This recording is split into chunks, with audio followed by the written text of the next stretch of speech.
जी अस्सलाम वालेकुम। आज मैं आप लोगों को बनाना सिखा रही हूँ बहुत ही अच्छा एक होममेड मसाला, दाल मसाला। आप इसे बनाकर जो है एयर टाइट जार में रख सकते हैं और जब भी कोई दाल बनानी हो आप उसमें यूज़ कर सकते हैं। तो आइए स्टार्ट करते हैं।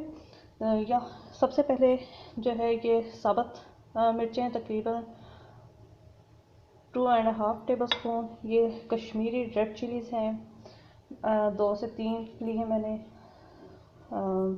सफ़ेद ज़ीरा है, राई है, इसके अलावा ये साबुत धनिया है, अजवाइन है, ये 3 बड़ी इलायची जो ब्लैक कार्डमम होती हैं, ये 3 बड़ी इलायचियाँ हैं।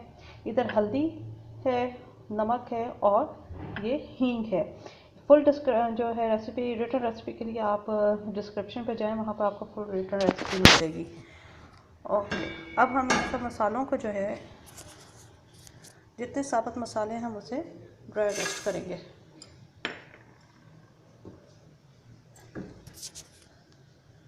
ओके, ये मसालों को मैंने भुनने के लिए रख दिया। अब ये देखें, आप क्रैकिंग की आवाज़ आ रही है। और ये जो साबुत शिमला मिर्च थी मैंने इन्हें तोड़ के डाला है, फिर बाद में पिसने में कोई प्रॉब्लम ना हो। ये देखिए क्रैक्स की आवाज़ आ रही है। अब इसको हम चूल्हे से हटाएंगे क्योंकि हमने ज़्यादा जलाना नहीं है। अब हम इसको हटाएंगे और इसे थोड़ी देर ठंडा होने रख देंगे, क्योंकि हम गर्म नहीं पीसेंगे इसे। ज़रा ठंडे उसमें इसकी स्टीम हल्की सी ख़त्म हो जाए तो फिर हम इसे पीसेंगे और फिर मैं आपको दिखाती हूँ प्याज, इसकी जो है फाइनल लुक फिर मैं पीस कर आपको दिखाती हूँ।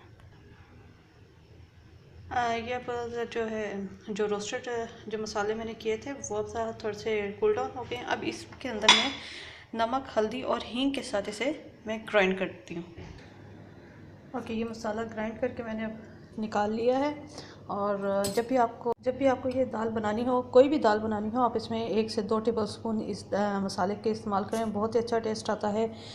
इसके अलावा आप इसे बनाकर एयर टाइट जार में आप जो है वो इसे स्टोर भी कर सकते हैं, काफ़ी अर्से तक चलता है, फ्रिज में रख दीजिए। आई होप आपको आज की वीडियो बहुत अच्छी लगेगी। अपनी दुआ में याद रखिएगा, मेरे चैनल को सब्सक्राइब कीजिएगा। कुछ भी आपने सीखना हो तो आप मुझे बताएं, मैं आप जो है वो आपको सिखाऊंगी। अपने व्यूज़ मुझे ज़रूर दीजिएगा और बताइएगा कि ये मेरी एफ़र्ट आपको कैसी लगे। Thank you for watching.